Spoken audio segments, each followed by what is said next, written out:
ఇక్కడ మనిషి చనిపోవడం వార్త కాదు. ఇక్కడ ప్రతి శ్వాస చివరి శ్వాసే. ఇక్కడ పేరు కాలిపోతుంది. ఇక్కడ హోదా బూడిదైపోతుంది.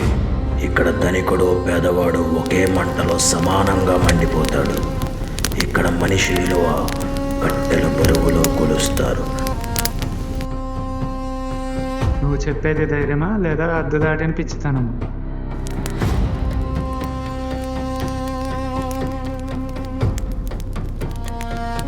దేవుడు లోపల ఉంటే నువ్వు ఒంటరిగా ఉండలేవు.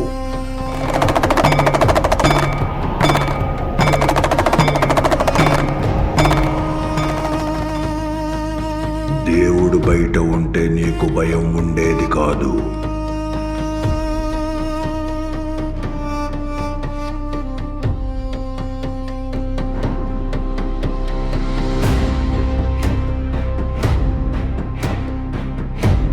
నేను శవాన్ని శివంగానే చూస్తాను.